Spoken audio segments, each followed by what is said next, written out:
Hello everyone and welcome back to this week's IRQTC Quick Tips video. I'm Brian Traskos, the founder and director of the Institute for Rehabilitative Qigong and Tai Chi. So this month we're talking about stiffness and weakness and stiffness and the correlation between the two over time. We really want to figure out what can we do for ourselves to help ourselves become more flexible and stronger as time goes by rather than weaker and stiffer as time goes by. Now, if we think about it like this for a moment, how do we get from here to here? If 10 units of force is the most efficient amount of tension that I would have in my body to stand up, any less than that I'd fall down, but any more than that is kind of wasteful. I don't really need it. That this is actually normal. When we look at how, again, babies and kids develop, and they're so flexible, they are not holding any extra tension in their bodies. They're not having anything extra in their bodies that they don't actually need.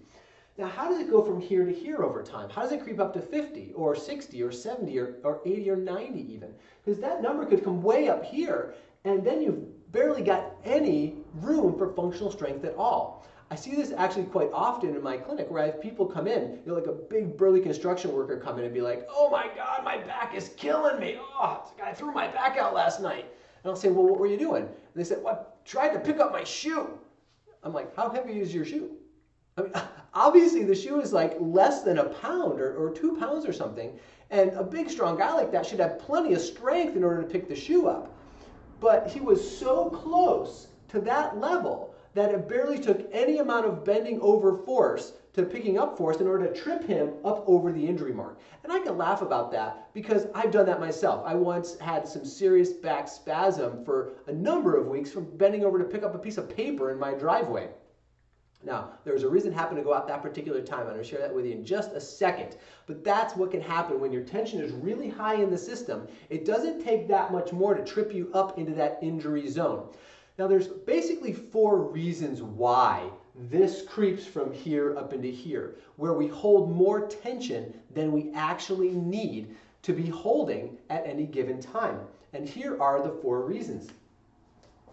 The first is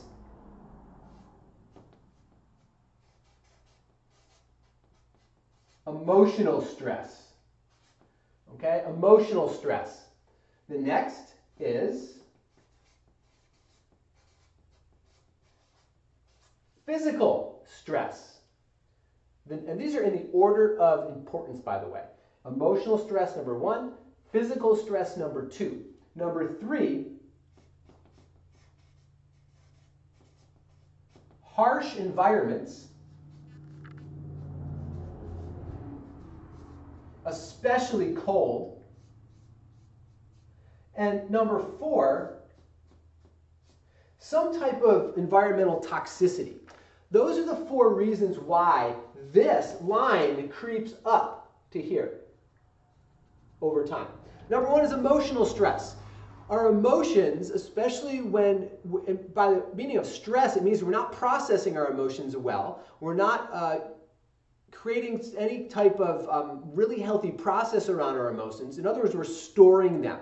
We're storing the emotions, or we are over-exuberating the emotions. Either one of those things is out of emotional balance, but especially the emotional repression, the repressing of anger, the repressing of frustration, the repressing of fear or sorrow or grief will actually cause muscle tension to creep up over time. I mean, come on, you know. You've had a really hard day at work, you've been really frustrated, and you come home and your neck is like in a knot. That's what we're talking about. Okay, the next one is physical stress. Repeated bending, twisting, turning, those types of things will also cause that line to creep up over time where you have more muscle tension in that area. You remember the last time you worked in the garden too long, or your run was too long, or you lifted too many weights in succession, right? That's going to cause that number to climb up over time.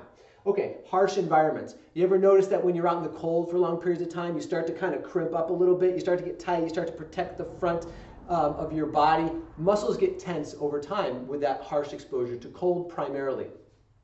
And then toxicity. We know that with certain acidic states in the body or states that are too alkaline in nature will also cause muscle tension to occur. It changes calcium balance in the body, changes, again, different pH states in the body as well. So these are kind of like the four things that are going to happen. Emotional stress, physical stress, exposure to harsh environments, especially cold, and environmental toxicity will cause that to creep up over time, which will make us stiffer over time and make us weaker over time.